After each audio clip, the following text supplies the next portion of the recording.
క్రైస్తవులపై జరుగుతున్న దాడులు, ప్రార్థనా మందిరాలపై పెరుగుతున్న వేధింపులను అరికట్టాలని united christian protection India council జాతీయ అధ్యక్షుడు కోలా ప్రసాద్, మువ్వల ప్రసాద్ రాష్ట్ర ప్రభుత్వాన్ని డిమాండ్ చేశారు. మత స్వేచ్ఛను పరిరక్షిస్తూ రాజ్యాంగం కల్పించిన హక్కులను ప్రతి ఒక్కరికి సమానంగా అమలు చేయాలన్నారు.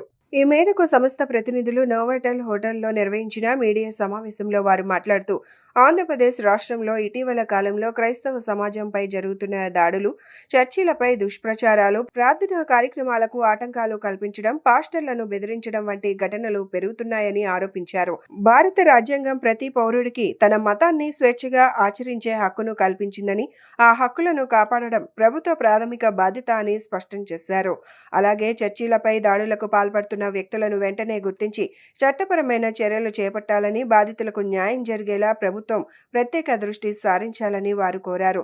మత స్వేచ్ఛను పరిరక్షించడం, మతపరమైన కార్యక్రమాలు ఎటువంటి అంతరాయం లేకుండా నిర్వహించుకునే వాతావరణాన్ని కల్పించడం ప్రభుత్వ బాధ్యత అని పేర్కొన్నారు.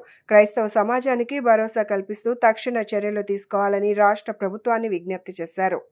ఈరోజు ఉదయమున మరి విజయవాడ మహానగరంలో నోవాటెల్ హోటల్లో united christian protection India council ద్వారా బిషప్స్ సమావేశం జరుగుతూ ఉన్నది. ఈ సమావేశానికి మరి నగరంలో ప్రముఖులైన his grace the most reverend doctor bishop Rajarao తండ్రి గారు, అలాగే the most reverend doctor bishop Cornelius తండ్రి గారి వారి దీవెనలతో ఆశీర్వాదాలతో ఈ బిషప్స్ మీటింగ్ జరుగుతూ ఉన్నది. ఈ మీటింగ్లో నగరం నుంచే కాకుండా వాళ్ళ ప్రాంతాల నుండి అనేక మంది బిషప్స్ వచ్చి ఈ బిషప్స్ మీటింగ్ను జయప్రదం చేయడం జరిగింది.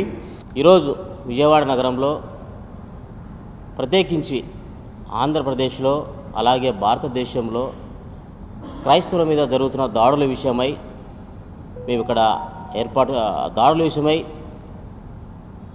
వాటిని ఎలా ఖండించాలి, ఎలా ఎదుర్కోవాలనే విషయమే ఇక్కడ బిషప్ కౌన్సిల్ ఏర్పాటు చేయడం జరిగింది.